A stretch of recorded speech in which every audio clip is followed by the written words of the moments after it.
एक समय की बात है, एक गांव में एक बूढ़ी औरत के 2 बेटे थे। बड़े बेटे का नाम राजू तथा छोटे बेटे का नाम श्याम होता है। वे अत्यंत गरीब होते हैं। राजू कोई काम की तलाश कर रहा होता है, लेकिन राजू को कोई काम नहीं मिल रहा होता है। एक दिन की बात है जब दोनों बेटे और माँ आपस में बात कर रहे होते हैं। माँ, आज भी न काम का इंतजाम हुआ और न ही खाने का। लगता है हमें भूखा ही सोना पड़ेगा। बेटा, हिम्मत मत हार, भगवान हमारी परीक्षा ले रहे हैं। और देखना, जब ये दुख के काले बादल हट जाएंगे तो सब कुछ ठीक हो जाएगा। ऐसे समय में हमें हिम्मत नहीं हारना चाहिए। हाँ माँ, मैं इन सारी बातों को समझता हूँ, लेकिन मैं आपको और छोटे भाई को भूखा नहीं देख सकता। मैं जानती हूँ बेटा तेरी चिंता और परेशानी को। तू घर को लेकर बेहद परेशान है, लेकिन तू चिंता मत कर, सब कुछ ठीक हो जाएगा। हाँ माँ, और हम कर भी कर सकते हैं। आज भी मैं काम देखने गया था, लेकिन मुझे कोई काम ही नहीं मिला। लेकिन कहीं भी किसी से बात नहीं बनी। मेरा तो बहुत दिमाग खराब हो रहा है माँ, मैं क्या करूँ समझ नहीं आ रहा। दोनों बेटे और माँ आपस में ऐसे ही बात कर रहे होते हैं। तभी उसकी माँ कहती है, बेटा, अब तुम चिंता मत करो। कल कहीं तुम काम देखने जाओगे तो मैं भगवान से प्रार्थना करूँगी, तुम्हें कोई न कोई काम मिल जाएगा। बेटा, तुम चिंता मत करो।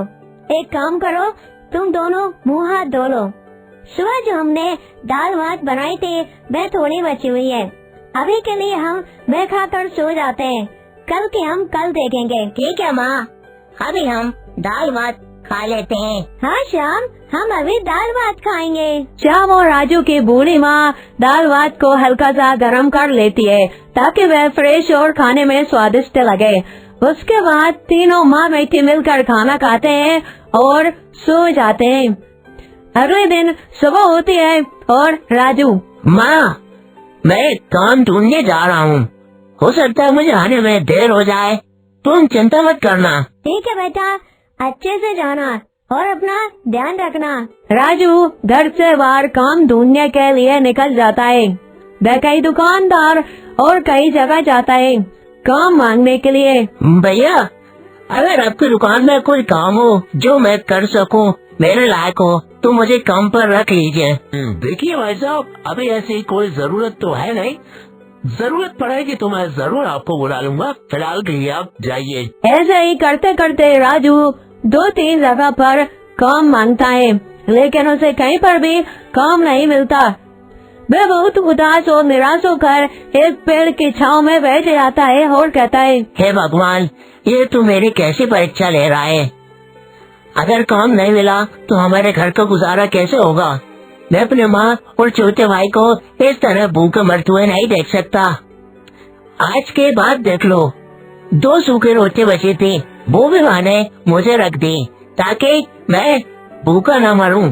प्रभु, कुछ मदद कर, ऐसे मुझे दुखी मत कर, कुछ तो मदद कर। राजू भगवान से प्रार्थना कर रहा होता है और अपनी समस्या ऊपर वाले को बता रहा होता है कि तभी राजू के पास एक बूढ़ा आदमी आता है और राजू से कहता है, अरे बेटा, क्या नाम है तुम्हारा और तुम कहाँ से हो? बाबा, मैं रामपुर से हूँ और राजू मेरा नाम है। अच्छा बेटा, मैं कई दिनों से बहुत भूखा हूँ।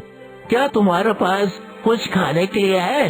अगर हो तो मुझे दे दो, मैंने महीने भर से कुछ नहीं खाया। क्या आप भूखे हैं?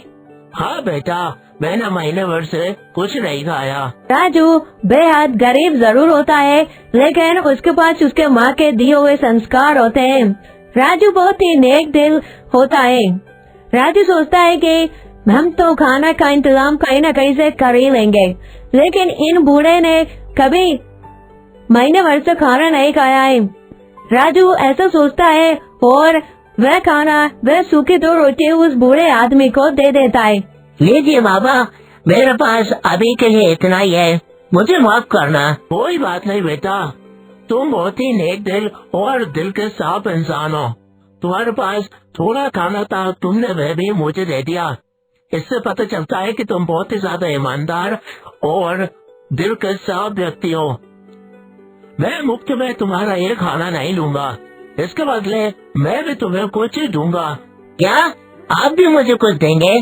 पर क्या बाबा, आप मुझे क्या देंगे? पूरा व्यक्ति वह 2 रोटी सूखी खाने के बाद राजू को एक जादुई पत्थर देता है और उससे कहता है, देखो राजू, ये पत्थर जादुई है।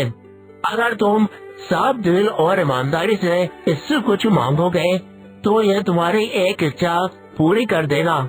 लेकिन अगर तुमने लालच किया तो वह तुम्हारी कोई भी इच्छा पूरी नहीं करेगा और तुम्हारे पास जो भी होगा वह नष्ट हो जाएगा।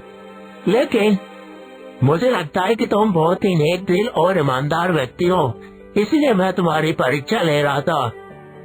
घर जाकर तुम इस जादुई पत्थर से कोई भी एक इच्छा मांग सकते हो, यह तुम्हारी जरूर पूरी करेगा। क्या क्या बाबा, आप सच कह रहे हैं? अब बेटा, ये लो। वह बूढ़ा व्यक्ति वह जादुई पत्थर राजू को देकर चला जाता है। राजू बहुत खुश होता है कि आज वह भी भरपेट खाना खाएंगे। राजू वह जादुई पत्थर लेकर घर आता है। तभी उसकी माँ, अरे बेटा, तुम ये क्या लाए हो? आखिरकार तुम ये पत्थर उठाकर क्यों लाए हो? क्या कोई काम की व्यवस्था हुई या नहीं हुई?